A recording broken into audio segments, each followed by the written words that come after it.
ప్రసన్న కొంచెం లోగా ఫీల్ అవుతుంది. ఒకప్పుడు వీకెండ్స్ అంటే మూవీస్, అవుటింగ్స్, ఇంట్లో ఉన్నా సరే చాలా బాగా ఎంజాయ్ చేసేవాళ్ళం. ఇప్పుడు వీకెండ్స్ అంటే జస్ట్ అనదర్ డే, ఏం స్పెషల్గా ఉండట్లేదు, జస్ట్ అనదర్ బోరింగ్ డే అన్నది. ఆ రోజు సాటర్డే 9 PM అవుతుంది. సర్లే పద అలా బయటికి వెళ్ళొద్దామని స్టార్ట్ అయ్యాం. ఏ ప్లాన్ లేదు, మైండ్లో ఏ డెస్టినేషన్ లేదు, జస్ట్ అలా కార్ డ్రైవ్ చేస్తూ వెళ్తున్నాం. ఖాళీ రోడ్లు, క్వైట్ థాట్స్. అలా డ్రైవ్ చేస్తూ చేస్తూ ఎయిర్పోర్ట్కి వెళ్ళిపోయాం. కార్ పార్క్ చేసుకుని పక్కనే ఉండే నీలోఫర్కి వెళ్ళాం. కూర్చున్నాం, కాఫీ అన్నాం, వచ్చింది, తాగాము. ఏంటో మరి టైం కానీ టైంలో కాఫీ తాగితే దాని టేస్ట్ ఇంకొంచెం ఎక్కువ అనిపిస్తుంది. తాగాము, బయలుదేరాము. ఆ రోజు వెదర్ అయితే చాలా చిల్డ్గా ఉంది, రోడ్ అంతా ఫాగీ. అనుకోకుండా ఒక చిన్న లాంగ్ డ్రైవ్ అయితే అయిపోయింది. నెక్స్ట్ డే జిమ్కి వెళ్ళాం. తర్వాత ఇంకొక ప్లేస్కి తీసుకెళ్ళాం బ్రేక్ఫాస్ట్ కోసం. అన్ఫార్చునేట్లీ అది షట్ డౌన్ అయిపోయింది.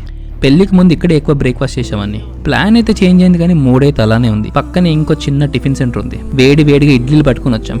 వాళ్ళు కార్ వెనకాల బూట్లో హ్యాపీగా కూర్చున్నారు. అప్పుడు అనిపించింది నాకు, మేబీ వీకెండ్ స్పెషల్గా ఉండాల్సిన అవసరం లేదేమో. ఇలాంటి చిన్న చిన్న మూమెంట్స్తో బ్యూటిఫుల్గా ఉన్న చాలా అనిపించింది. ఇంకొక వీడియోతో మళ్ళీ కలుసుకుందాం. బాయ్.